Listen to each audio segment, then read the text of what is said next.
喂，喂，小袁姐姐，係分享故事嘅定係講產品㗎？我係想問你啲事情，睇下你可唔可以幫到我㗎？哦，咁你講下，因為你讀書嘅時候有冇男仔追嘅？冇啊？你講下咩事啊？喂喂，係小袁姐姐，你聽唔聽到？小 M 買支迪奧都唔係好多錢啫，人生在世，如果你冇一支迪奧嘅話咧，你就不為女人㗎啦，你知唔知啊？講。係小袁姐姐，我而家識到個男嘅咧，佢係自己開公司嘅，咁我同佢一齊咧都2年㗎啦，咁佢好上進㗎，但係而家我係有咗，佢而家個公司經營方面咧就出咗啲問題，因為要解決呢個資金嘅問題，佢就想叫我幫佢做個擔保，擔保咗之後個貸款佢係諗住自己還嘅。你做咩？你淨係成日暫時離開嘅咩問題啊？而家聽唔聽到啊？聽到啊，一直都聽到啊。哦，係咁樣㗎，即係我而家咧就唔係唔想同佢擔保，其實我都想嘅，但係因為我而家唔方便啊，我係想將我阿爸留俾我同我家姐嗰個屋啊，先賣咗先，賣咗咁我咪有筆錢啦，係咪啊？咁我就想將呢個財產分清楚之後，我再攞呢筆錢去幫我個男朋友嗰度，咁咧，但係我而家我家姐佢就唔制啦，所以我就男朋友嘅係咪啊？係啊，因為我而家又有咗 BB 啦。你有咗個 BB，所以你想幫佢。間公司係你男朋友嘅係咪啊？其實我當時係同佢一齊創㗎，呢個公司係點樣一齊創啊？佢係創，你係副定係點樣啊？即係其實係我原先係同佢一個同事嚟嘅，咁後嚟咧我哋就離開咗嗰間公司，就一齊創業咁樣走過嚟嘅。我一齊創業先啊？嗯，咁你想點啊？我就想同你講下小袁姐姐，因為我個家姐咧，佢其實唔係我親生嘅，佢係我阿爸我阿媽咧領養翻嚟嘅。咁都係家姐嚟啫。係，但係因為呢套屋咧而家出租緊啊嘛，每個月都成3000蚊嘅租金㗎，佢梗唔想賣啦。我就想你幫我連佢上嚟咧，幫我同佢講下。即係佢唔想你好，我覺得係咯。如果你要叫佢匿名啊，我唔想俾咁多人知道我哋屋企嘅事啊。咁你約咗佢未啊？嗱，有幾個人匿名嘅？約咗你約咗佢，佢匿咗未？可以叫佢連，係可以叫佢連，係連上嚟。你呢個係你男朋友嚟嘅係咪啊？喂，係我男朋友嚟嘅。喂，你好啊，你係咪呢個女仔嘅姐姐啊？你哋匿咗名嘅，係你好。喂，你好。係，你可以叫我小袁姐姐。小袁姐姐你好。啊，你好。係，我係玉婷嘅家姐啊，玉翠啊。你唔使講佢名喎，佢話唔想公開喎。哦，好。啊，咁關於財產嗰啲，其實可以揾個小律㗎。你係咩狀況㗎？其實玉婷啊，你而家連我上嚟都冇用㗎，我係唔會同意㗎。小袁姐姐，其實我都好中意聽你嘅直播㗎。你叫我啲評論員上嚟評理一下。我個妹啊，佢今年已經45歲啦。佢讀呢個姐姐你喺邊度啊？佢暫時離開嘅，點解成日暫時離開嘅？你繼續講啊！即係你叫啲評論員上嚟啊？係啊，啲評論員嚟評論一下。我個妹啊，佢今年已經45歲啦。阿姐姐，你45歲都未結婚啊？你有冇搞錯啊你？你講。結咗婚啦。唔知佢講乜鬼喎？結咗婚啦。你繼續講啊，姐姐。佢而家啊，仲想幫人哋做個貸款擔保，好彩俾我發現及時阻住佢咋。即係如果唔係，都唔知點算。佢頭家肯定會散嘅。陳玉翠，你可唔可以唔好咁諸事八卦？而家我係成年人嚟㗎啦，我有我自己判斷能力㗎嘛。真係。咁即係話咧，你係有家庭嘅，然之後你識咗個男朋友啊？喂，我哋大家都匿名喺度，我先咁講㗎咋。其實我妹啊，佢係有家庭㗎。佢啱先講咗啦。咁然之後咧？其實同你講啊，嗰個玉婷啊，你嗰個男人啊，細你10年啊，你諗下，人哋憑咩真心中意你啊？你憑咩中意你啊？喂，今日冇信號啊？喂，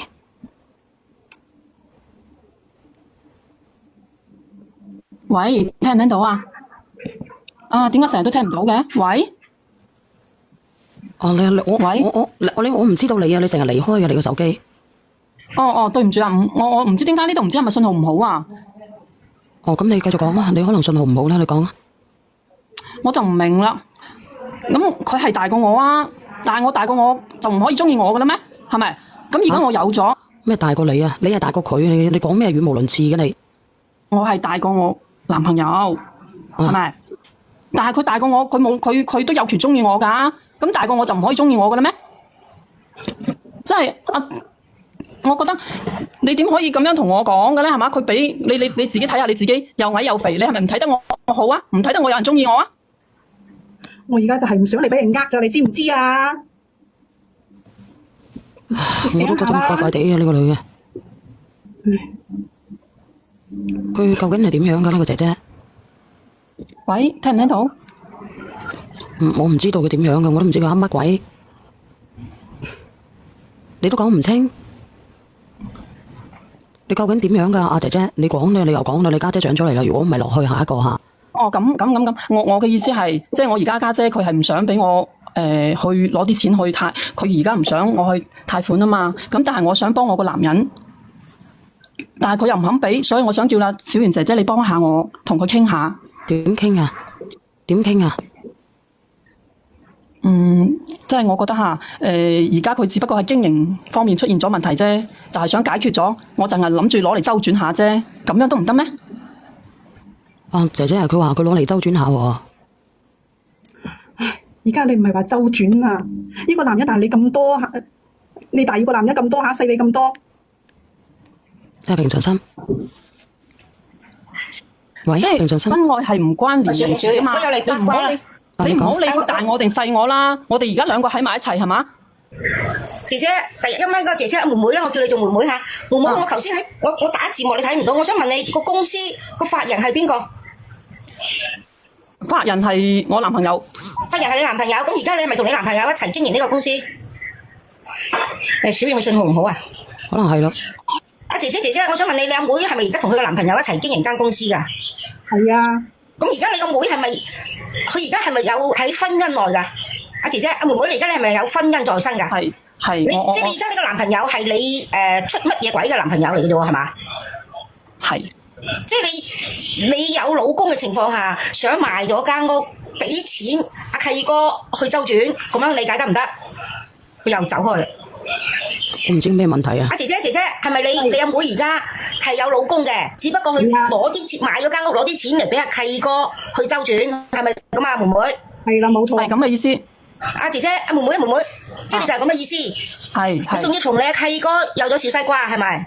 係咁嘅意思。咁你個腦有冇入水啊？阿妹妹，你有老公嘅情況下，仲要俾錢個契哥，仲叫你家姐做幫咩嘢空？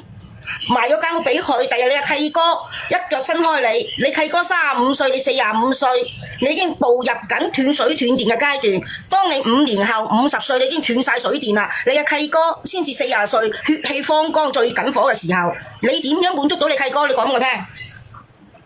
你覺得你契哥會對你一心一意咩？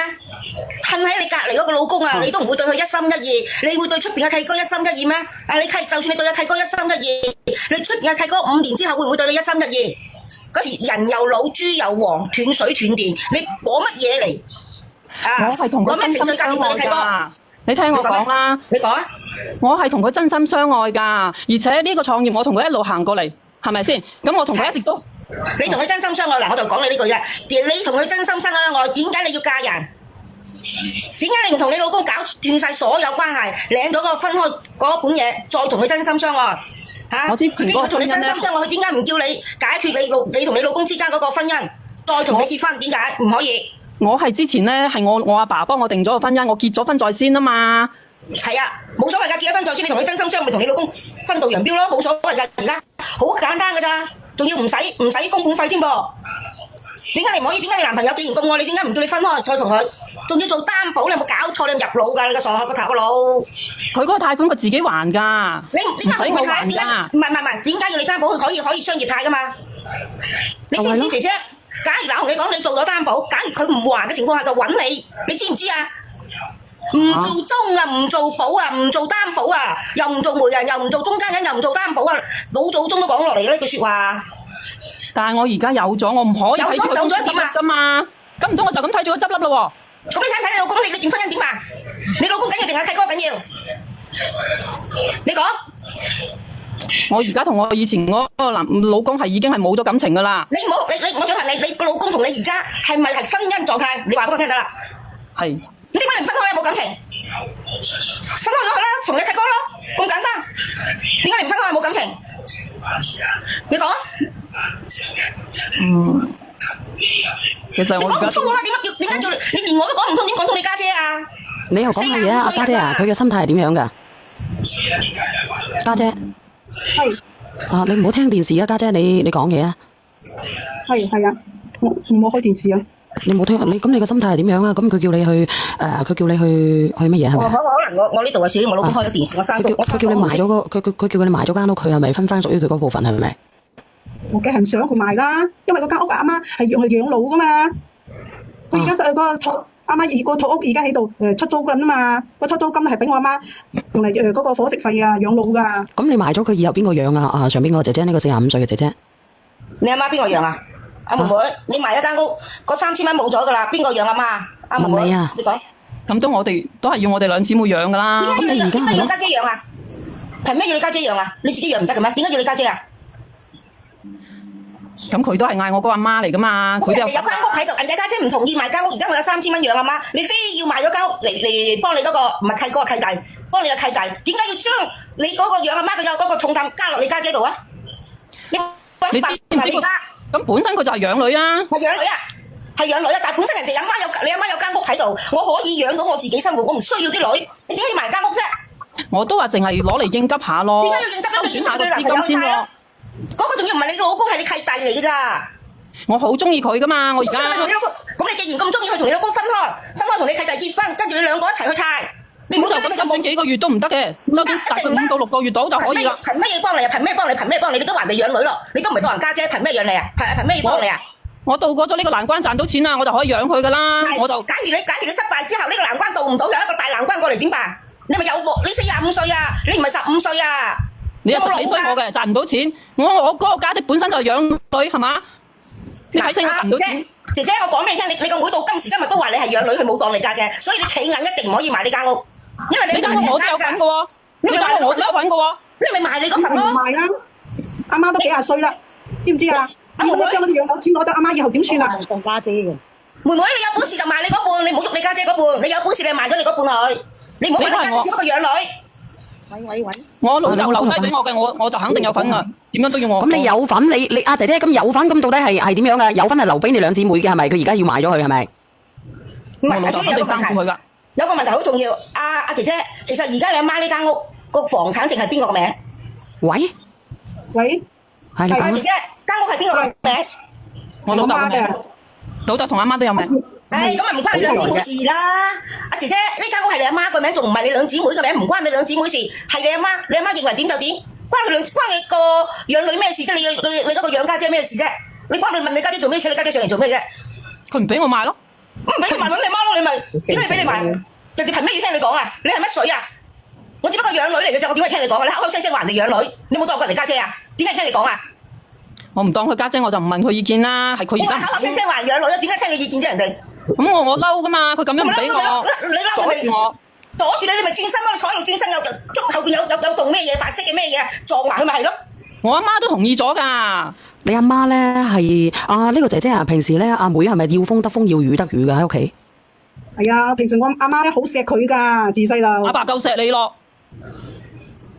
我問你啊，阿姐姐你起牙，你一個女人啊，萬一佢如果唔將筆錢還俾你，你以後點算啊？你而家都已經45歲啦，你以為28歲啊？阿妹妹，點知佢唔還俾我？妹妹，我想問下你咧，你而家有咗 BB 咧，你個男朋友有冇諗住準備同你結婚啊？佢話渡過咗呢個難關之後，等我哋穩定啲，佢會同我結婚噶。點解唔而家結咧？點解唔而家結咧？咁而家個公司未搞掂啊嘛，就發生到啲事情啊嘛。結婚註冊還註冊，做公司還做公司，兩樣嘢嚟嘅喎。點解你而家有咗幾多個月啊？3個幾月。3個幾月啊？咁你到佢公司上咗軌道要幾耐啊？我之前係2年幾。2年啊？2年咁你嘅小朋友點樣啊？唔係啊，佢話創業2年幾啊，你有家庭嘅喎。你嘅先生同你感情唔好嘅咩？家姐啊，佢同先生嘅感情好唔好嘅？我個妹夫啦，對佢真係好好噶。點好啊？你知唔知啊？我個妹夫啊，你睇下，你而家佢同佢已經咁多年啦，20年啦。你睇下佢自從嫁咗俾佢之後，佢真係每個月工資準時俾晒佢，甚至乎佢生 BB 唔舒服嘅時候，佢真係寸步不離咁樣照顧佢噶。你知唔知啊？之前啊，阿嫲病嗰時候啊，佢真係俾佢啲護工啊好重嘅勤力，即係兜屎兜尿噶。只要而家我妹啊一唔出聲或者發個脾氣啊，咁真係好似隻狗咁樣舔你咁多年啦。你話一佢唔敢懷疑嘅，你喺邊度揾咁好嘅老公咧？陳玉翠，你係咪眼盲咗啊？我同阿輝佢好多問題㗎，佢學歷又低。姐，你同你老公有咩問題？你講出嚟聽下。嗱，佢係搞維修㗎嘛，係嘛？一日到黑咧就污糟邋遢，都未乾淨過。咁我點同佢咧？我讀書比佢多，我同佢都唔係一個層次嘅人嚟嘅。咁都捱20年喎，都捱20年喎。就係呢個冇讀書、層次唔好、周身邋遢嘅男人養咗你20年，姐姐。你同呢個老公有冇仔女㗎？有啊，有個女，個女幾大？個女都20。喂，應該唔係，應該你個女嫁俾嗰個男仔。妹妹你咪有病㗎？你45歲，個女20歲啦，你仲去生個？你有冇搞錯啊？你不如諗下快啲叫個男仔同你結婚先啦，等佢肯唔肯先啦？你肯啊先等佢諗住借錢俾佢啦。阿姐姐，我同你講，阿妹妹同你講，你同你而家個契弟講咧，我有咗，我哋去領證。我同我先生搞咗分開之後，我就同你去領證，呢啲好快㗎咋。如果佢肯同你領證嘅，咁又唔同。有乜理由啊？你而家有3個幾月，佢仲叫你等佢創業穩定，點穩定啊？1年後先穩定啊？你個 B 出咗嚟先穩定啊？姐姐你45啦，你準備啊，已經啊攞嗰個光榮乜休噶啦，嗰個證噶啦，你仲嚟搞呢啲嘢？你話出去同阿契弟玩下，我唔干涉你，唔好搞到自己家庭，唔好涉及有金錢啊，姐姐。知唔知咩擔保人啊？擔保人係要佢還唔到你還噶，你去借錢借唔到。菠蘿巴頭先我講咗俾佢聽噶啦，擔保人係點樣？係。我哋老祖宗有句講，唔做保，個保係擔保個保啊。係啊，做擔保人好麻煩噶，佢一唔還錢啊，你要還錢噶。佢走咗佬嗰時啊，你又大住個肚。佢唔會咁對我噶，我好中意佢。你係好中意佢，但係佢好中意啲錢咋。佢係咪成日都同我講啊？嗰啲未來大計啊！同我有個 B 咧。哎呀，姐姐，你一擘開就有 B 啦！哎呀，真係咪入咗水嘅小丸佢？係啊，好快中意你同你有 B，你如果有 B 啊，同你有 B 啊叫中意你啊？佢只不過當你係乜嘢工具咋？佢係咪成日同你講啊？我哋嘅將來係點樣啊？我哋嘅將來係點樣啊？我哋跟住個將來係點樣啊？佢係咪成日咁同你咁樣講啊？係啊，多謝用細嘅你嚇。因為即係我覺得我同佢一齊咧係一個同頻嘅人咯。呢啲咧都係我之前老公係俾唔到我嘅，我喺佢身邊我先覺得自己係幸福，所以我而家就想幫佢渡過呢個難關。就係咁，唔緊要嘅。咁你咪走去離婚咯？可唔可以啊？你離咗婚佢咪得咯？離咗婚咁你咪走過去咯。你婚又未離，又走過去，其實真係唔好意思啦，我封號啊，唔好意思嚇。嗱，姐姐，我同你講，如果你真係咁愛契弟，你就同阿契弟講，阿契弟而家公司咁樣嚇，我就同我老公扯開咗，我同你馬上結婚，我跟住就可以同你共同度過。睇下你契弟肯唔肯？姐姐，我覺得你同你契弟講，我而家要即刻領證。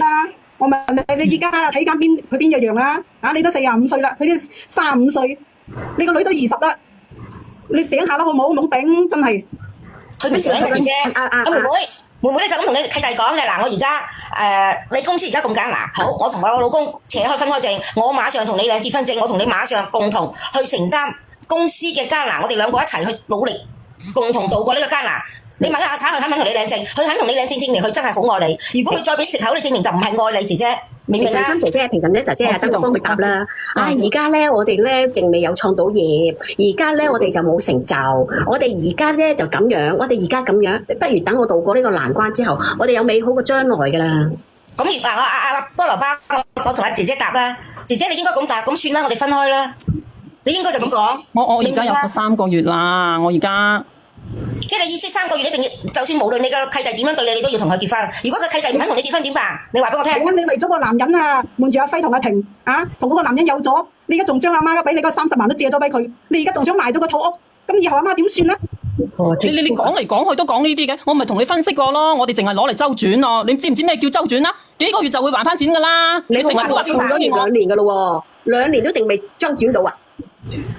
咁係呢段時間出現咗問題啦，要先解決而家眼前呢個嘅問題先係咪啊？你唔好成日都管我其他啲事情啦，我淨係上嚟同你講下嗰啲屋嗰啲問題嘅啫嘛。唔係啊，阿妹妹，我想問你，如果你頭先按我個方法同你男朋友講，你男朋友講嘅等於菠蘿包咁同你講嘅，你接唔接受？你仲肯唔肯等佢穩定咗，你個 B 出咗嚟之後？阿振真公，不如你講下振真公。我想問下你靚女，你老公同你老公你嗰個男朋友創業，佢冇分過錢俾你間公司？佢冇分過錢俾我，但係我每日食啊住啊喺佢嗰度買咩啊咩要用嗰啲，佢都會滿足我嘅。因為你咁封號啊，鄭振貢你咁樣，正正講你唔好咁講，你講土特產好過。係啊，阿鄭振貢咁樣都會封號啊，我明白。咁樣我係男人嚟嘅，唔得啊，阿鄭振貢你要封10分鐘落去，如果唔係我封我卡你落去嚇。我知道。係你要等下先上過嚟，如果唔係嘅話佢封你，佢唔封你嘅封我。家姐啊，家姐，你記住啊，死都唔好賣間屋啊！我肯定唔會應承係啊阿輝點解停？阿輝對你咁好啊，話俾你聽啊！你如果錯過呢個男人，你一世都揾唔到對你咁好呢個男人㗎。你聽我其實你聽唔聽得明嘅啫，姐姐，你聽唔聽得明嘅啫？其實咧，佢係喺度挽救緊你啊！你呢個所謂嘅養家姐咧，喺度挽救緊你啊！佢而家咧就念及姊妹情，希望你人間清醒，你明唔明啊？啱先人哋嗰個平常心都同你講啦，人哋細你10歲啊，姐姐。細你10歲啊！你行幾行咧已經停水停電啦，人哋咧仲精力充沛啊！到時候你用乜嘢同人哋玩劇啊？你以為有咗 BB 佢就會同你啊一生一世噶啦，天崩地裂噶啦！你天崩你地裂，人哋都乜嘢咋？阿妹妹，到你50歲嗰時啊，你叫個小遠啊幫你買少女單俾你都唔得啦！我講俾你聽啊，清醒下啦！㗎嘛，年齡唔係問題，問題係你有老公嘅，年齡唔係問題，問題你有女嘅你就嚟嫁女啦，你清醒啲咯！係年齡唔係問題，姐姐我同你講一樣嘢，你45歲，5年之後你50歲，你男朋友40歲，男人40歲係當旺嘅時候生理上，而我哋女人50歲35歲但係佢仲後生過我啊！老實講啊，我都38啊，佢先至35啊，你45啊，大佬45即係幾歲啊？8幾年啊？7幾年啊？阿姐姐你，幾年？喂，係你幾年㗎？ 45係7幾年80。 80啊44係咪？㗎啦唔85啊，唔係80年啊，45啊，阿平常心最後生嗰個。生日㗎嘛，未過啊。你唔好講咁多小嘢，我就問你姐姐，你45歲，你男朋友35歲，5年之後你50歲，你男朋友40歲，到我哋女人50歲嗰陣時，爬山係好麻煩嘅，又要乜嘢興趣，又要少女單，又要積水，又要積軟膏。你以為你啲內分泌好好啊？仲二胎，45歲二胎又要照 NT，又要照嗰樣呢樣。呢啲我又冇諗喎。你要諗呢樣啊！嗱，阿妹妹，我唔係鬧你啊，我係以一個女人、一個過來人同你講，珍惜眼前人，好老公唔係咁容易揾噶。你個女20歲啦，你再過多5年，你做外母啦，你仲要整啲劇嘅，有冇搞錯啊？你已經上咗岸噶啦，而家就跌翻落個海度慢慢游。你45歲，你20年後啊，你65歲，你嗰個而家呢個 B 先至20歲咋？你好啊，余大姐你好啊。我後生，我睇落去後生好多㗎，我有你嘅身錢啊嘛。體喎，你嘅身體唔得，女人冇點解啊？後生到裏面唔後生咧，俾人屙㗎，睇眼未洗埋屋。你個樣後生，你裏面唔後生啊嘛。你聽唔聽得到啊？你阿余大姐話阿媽都未死，你又去買屋啊？啱先係咪話咩攞錢俾個男朋友啊？啊呢個姐姐話係咪啊？你而家30萬㗎啦已經，喺阿媽度攞咗30萬㗎啦。冇錯啊！你阿媽度攞咗30我哋我萬㗎得啊，其實我見你個家姐都冇咩嘢講嘅人嚟嘅，好文靜嘅。反為咧，你仲即係點講咧？你就戀愛腦多啲。唔係，小月同阿妹妹講，妹妹我同你講，你望落去似30歲都好，到你50歲嗰陣時，你聽我講埋先，妹妹，你到你50歲嗰陣時，你望落去，你個樣係30歲，你嘅身材係30歲都好，但係你嘅機能已經差，你已經係絕乜嘢經，斷乜嘢水，斷乜嘢電，你點辦？已經唔到我哋保養㗎，你知唔知啊？你翻去試下。阿平常心，你聽我講啦，其實咧，我覺得呢啲都可以保養。其實佢可以保養，但係我同你講。一個35歲嘅男人呢，特別係事業有成嘅男人，佢憑乜嘢中意你？你有乜嘢？貪你個女就嚟嫁，貪你嫁個老公啊？我同佢一齊創業。飛你啊，頭老公要買屋，你咪定睇㗎。而家佢中意你啲乜嘢㗎？你要俾個旅遊啊，因為佢而家需要你扶貧啊，你明唔明啊？你翻去話俾佢聽啊，你阿媽唔舒服啊，調翻轉頭你叫佢攞幾萬蚊嚟同你俾佢阿媽睇醫生啦，睇下佢睬唔睬你。咁而家就係佢個生意做失有問題，佢先攞唔到錢啊嘛，又要咁佢冇問題嘅，佢就唔會同你啦，靚女，你知唔知啊？你巢皮楞雞，我知道你保養得好，做咩真公？你聽我講個存在呢個問題嘅，係一個佢間公司創咗2年，佢話佢有錢1分錢冇分過。首先呢個男人咧係好自私嘅，經營得唔好咯，證明要麼係即係分唔到錢俾你，要麼咧佢就想獨吞，要麼咧佢就想乜嘢咧？佢係一直將啲錢一直滾住嚟投資啊嘛，咁就揾你嘅鬼咩？所以啊，呢個戀愛腦嚟㗎，戀愛腦叫唔醒㗎，唉，我費事講啦，嘥氣啊！有心打聲。呃你屙如果你唔珍惜呢個家，你一定會後悔嘅，話俾你知啊！你而家連阿媽放喺你嘅30萬，你都可以攞俾佢嘅，哇！絕對唔會同意賣呢層樓嘅，話俾你知。第二個問題，你阿媽點餐啊？晚都食啊！啱講先。第二個你攞30萬，個個都話30萬攞翻嚟先。個個都話唔同意，你咪唔好攞咯。你睇過佢點樣咯？佢主動定係你自己主動俾佢㗎？如果你自己主動咧，你就犯乜嘢賤噶啦。如果佢話佢主動問你咧，佢就非常渣噶啦。佢咁多親戚都未死光就問到你啦。冇錯啦，呢樣嘢。你哋我同我老公唔係我哋話定開嘅，睇過，我俾人呃啊，佢辦代表，佢一定會自己手去借錢，同嗰啲難關而唔係叫你做擔保。佢老豆老母未死噶嘛？佢老豆老母死咗未啊？未。咁佢老豆老母又未死，咁點會唔出咧？可以壓咗佢哋屋企間屋噶嘛？點解壓咗你老母間屋咧？主要係嗰筆資金比較多。其實佢之前都問過佢阿爸佢阿媽攞咗啲噶啦，唔夠啊嘛。如果加上呢筆錢就夠噶啦。啊，埋佢老豆老母啦，老豆老母仲有腎噶。佢開貸款噶嘛，阿靚女，你而家唔係陀住呢個 B， 俾佢楞住你，你明唔明白？佢哋啲咪有啊，我唔自己可能。我就係睇咗呢個 B 相，所以諗住就一齊渡過難關，以後就有好日子過。舊債未還，新債又起，我話俾你知。我係諗緊乜嘢噶？阿家姐，你唔使理鳩柒佢啊！家姐你落去啦，佢講下咧，我話俾你知，到時佢家散人亡嘅時候，俾人哋趕鳩柒出去嘅時候，最起碼佢仲有間屋去住，仲有間屋去陪住阿媽養老啊！家姐你唔好理佢啊！冇錯啦。因為佢之前都太過數，我又見過銀行追咗佢幾次，所以你千祈唔好擔保啊！阿家姐，你講俾佢知，如果佢擔保嘅，你就將呢啲事話俾佢老公知係啦，等佢老公嚟處理。到時候咧，你同佢整個你自己同佢抹親係啦。但係唔咁樣，點有錢俾佢周轉啊？我冇周轉執咗佢咯，東家唔打得西家要打工啊嘛。咁我以後點啊？我以後點啊？你話死唔死啊？咁嘅人都有嘅。我係咯。點啊？你哋個個都睇死佢，我都話佢唔會呃我噶咯。你哋有冇睇死佢？唔係睇死佢，我話俾你知，真正有能力嘅男人咧，佢逼不得已咧，佢唔會一般啊。佢同你出拍拖嘅時候，佢都唔會去問你度水嘅。我同你講，如果度親水嘅咧，結咗婚之後咧，都冇好下場噶啦。你知唔知啊？呢個男人如果真係中意你，唔得咪執咗重新嚟過咯，係要做老細咩？講白啲玩唔低咩？你幫人要力所能及嘅，你睇下你自己幫埋人哋隻龜啦，咁佢以後咪諗住咯，死啦！我有乜嘢？我靠呢個女人得啦，靠都唔得嘅，一腳伸開佢都揾個第二個靠咯，就係咁樣咯。樓上做嘢佢唔會咁對我，我知㗎。我同佢一齊2年，佢咩事情我都知道嘅，我哋係一齊咁經歷過嚟嘅。因為啲男仔有老婆啦。喂，係咁數第一咪你講啊？呢個女人根本都唔配話有老婆嗰種人。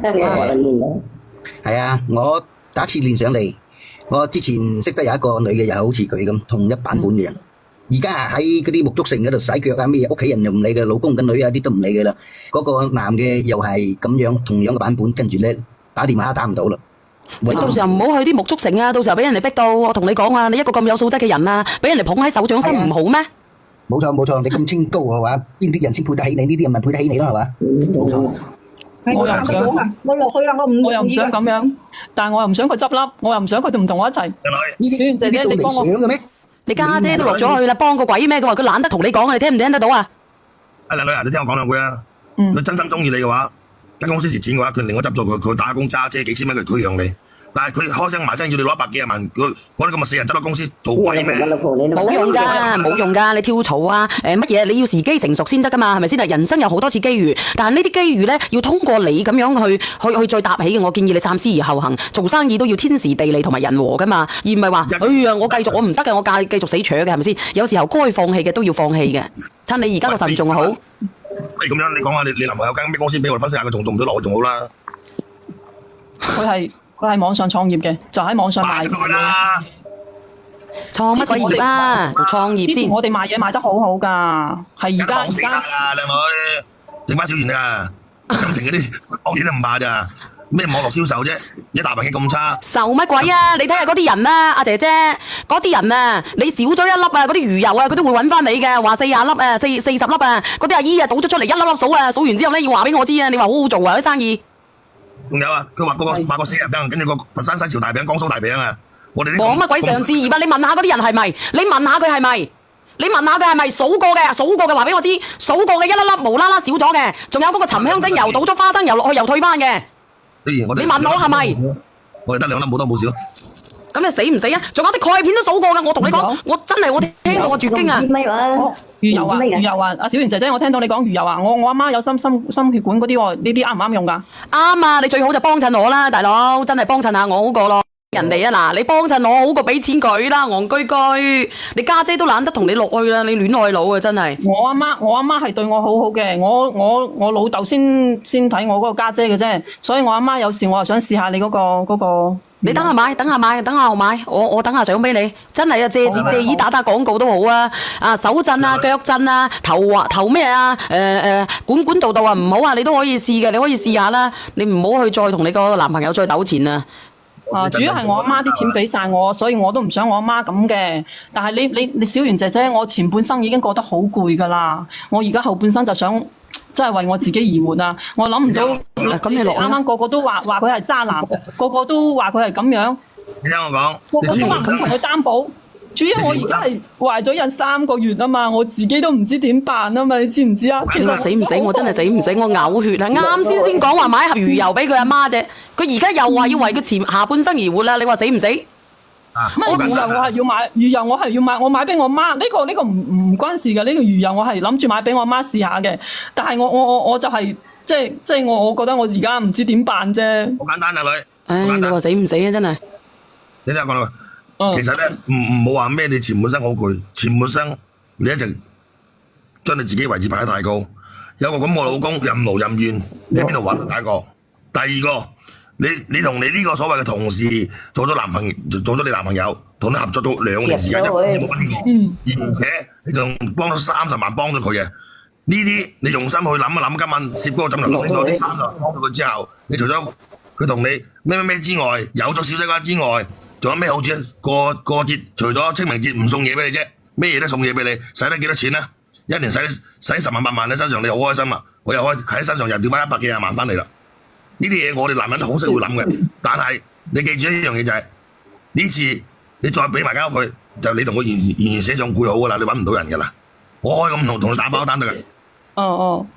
其實就係我話俾你知，呢個小西瓜，我即係嗰啲咁講啊。你其實選擇性，你女20歲啦，要唔要你自己好好落判斷。加上做公司做到失敗，佢經營亦都有問題。呢個男人，我話俾你，你再賣咗你阿媽間屋俾佢嘅話，我勸你外間條路都掘斷埋，同埋你而家前夫你而家嘅老公係都好對唔住你老公。20年時間又冇人怨，你俾我一個男人，如果我係你而家嘅老公，死火啦！唔好講呢幾個字啊，真正過我封號嘅。OK。算啦，你哋都唔幫我勸我家姐，我自己諗下辦法啦。冇得勸嘅。咁你落去啦，你落去啦。佢真係傻嘅。多謝你，小圓姐姐。多乜鬼啊？多先仲。你呃你安啊？